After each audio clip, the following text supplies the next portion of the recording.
पहला तालब इल्म, मुझे उर्दू के प्रोफेसर बहुत पसंद हैं। उनकी ये आदत भी क्या खूब है। दूसरा तालब इल्म, हैरान होकर, वो क्या? पहला तालब इल्म, वो क्लास में दाखिल होते ही सबसे पहले क्लास से मुझे बाहर निकाल देते हैं। पूरी छींक का मतलब किसी ने आपको याद किया है, और जो छींक आधे रास्ते में रुक जाए तो समझ लें कि किसी को आपकी याद आई, मगर उसने दफा करो कहकर टाल दिया। अर्ज किया है, आलू को गाजर से प्यार हो गया। ये सुनकर टमाटर भी लाल हो गया। हरा धनिया और पुदीना नाचने लगा। इतने में सालन तैयार हो गया। निकाह के बाद दुल्हे ने मौलवी साहब से पूछा, आपकी फीस? मौलवी साहब ने, बीवी की खूबसूरती के हिसाब से दे दो। दुल्हे ने 100 रुपये दे दिए। मौलवी साहब को बड़ा गुस्सा आया, लेकिन चुप रहा। अचानक हवा चली और दुल्हन का घूंघट उठ गया। मौलवी साहब मुस्कुराकर बोले, ये लो बकिया 80 रुपये। एक दुखी लड़की ने अपने बॉयफ्रेंड के लिए शायरी लिखी। फूलों का राजा, बहारों का शहजादा, दिल तोड़कर चला गया, कुत्ता कमीना हरामजादा। दुकानदार खातून को कपड़े दिखा दिखा कर थक गया। आखिरकार बोला, मुझे अफसोस है आपको कपड़ा पसंद नहीं आया। खातून, कोई बात नहीं, मैं तो वैसे भी सब्जी लेने आई थी। आज मैंने 10 मिनट में 7 किलोमीटर दौड़ लगाई। पता नहीं लोग अपना कुत्ता बांध कर क्यों नहीं रखते। पठान, मैं ऑफिस जाने से पहले बीवी को पति करता हूँ। दूसरा पठान, मैं तुम्हारे ऑफिस जाने के बाद तुम्हारी बीवी को पप्पी करता हूँ। पहला पठान, पापा पहले तो मैं ही करता हूँ। एक पठान के बारे में बहुत मशहूर था कि अगर किसी के जिस्म पर कहीं भी दर्द हो रहा हो तो पठान चुम्मी ले तो फौरन दर्द दूर हो जाता है। एक दिन पठान बस में बैठा, एक आदमी के हाथ में दर्द हुआ तो पठान ने चुम्मी ली तो दर्द ठीक हो गया।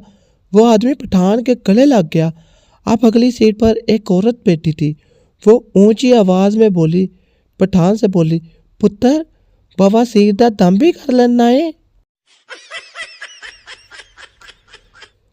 जेल में पठान का दोस्त उससे मिलने आया और उससे पूछा, यार तुमसे ऐसी क्या गलती हुई कि तुम यहाँ पहुँच गए? पठान, यार मैंने बैंक लूटा और वहीं पैसे गिनने बैठ गया। एक पठान की बीवी गुम हो गई तो पठान नाजरा ऑफिस चला गया और बोला, सर मेरी बीवी खो गई है। अफसर बोला, यह नाजरा ऑफिस है, पुलिस स्टेशन नहीं। पठान बोला, यार खुशी के मारे कुछ समझ नहीं आ रहा कि किधर जाऊं। मेरे एक दोस्त को चाय बनानी नहीं आती थी। मैंने उसे शादी का मशवरा दे डाला। अब माशाल्लाह वो बर्तन और कपड़े अच्छी तरह धोने के साथ साथ बेहतरीन खाना भी बना लेता है। कल मुझे मिला था, पूछ रहा था कि पाकिस्तान और इंडिया की जंग कब होगी, मैं शहीद होना चाहता हूँ। राणा नमाज पढ़ रहा था। एक आदमी दूसरे को बता रहा था कि राणा बड़ा नमाजी परहेजगार है। राणा नमाज तोड़कर बोला, इसको बताओ मैंने हज भी किया हुआ है। एक औरत ने हिरनी का गोश्त पकाया मगर अपने बच्चों को उसका नाम नहीं बताया कि यह किसका गोश्त है, लेकिन एक इशारा दिया और बोली, ये वो है जो तुम्हारे पापा मुझे प्यार से कहते हैं। अचानक एक बच्चा जोर से बोला, ओए ना खाओ, खोती पक्की है खोती। एक औरत रंग गोरा करने वाली क्रीम ले आई। हफ्ते बाद एक वलीमे में गई तो किसी ने पूछा, बहुत गोरी हो, क्या लगाती हो? उसने कहा, 5 वक्त की नमाज पढ़ती हूँ, اس لیے چہرے پر نور آ رہا ہے۔ ساتھ بیٹھی عورت نے کہا، نفل بھی شروع کرو تاکہ گردن بھی سفید ہو جائے۔ عورت کی بہادری کا مرد کو شادی کے دن سے ہی اندازہ لگا لینا چاہیے۔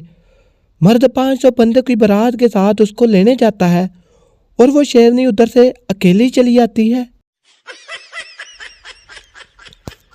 ایک پٹھان کی نئی شادی ہوئی۔ پٹھان پہلی رات کمرے میں گیا اور بہت پریشان تھا کہ اپنی بیوی سے کیا بات کروں۔ کافی دیر سوچنے کے بعد گھبرا کر بولا، جی تھوڑی دیر پہلے آپ سے شادی ہوئی تھی، بس اسی سلسلے میں حاضر ہوا تھا۔ ایک پٹھان مسجد میں گیا تو مسجد کے امام نے اسے بہت مارا۔ ایک صاحب نے مولوی صاحب سے مارنے کی وجہ پوچھی تو مولوی صاحب نے جواب دیا، یہ صبح سے چوتھی بار آیا ہے کہ 14 اگست کی نماز کتنے بجے ہوگی؟ شوہر، میں تمہاری روز روز کی فرمائشوں سے تنگ آ گیا ہوں، اس لیے خودکشی کرنے جا رہا ہوں۔ بیوی افسردہ ہو کر بولی، مجھے 2-3 سفید سوٹ لا دے، عدت کے دنوں میں کیا پہنوں گی؟ ایک سردار بلڈنگ سے گرا، ڈاکٹر یہ تو مر چکا ہے۔ سردار اچانک اٹھا اور بولا، میں زندہ ہوں، میں زندہ ہوں۔ دوسرا سردار، تو بس لیٹ جا، تجھے ڈاکٹر سے زیادہ پتہ ہے۔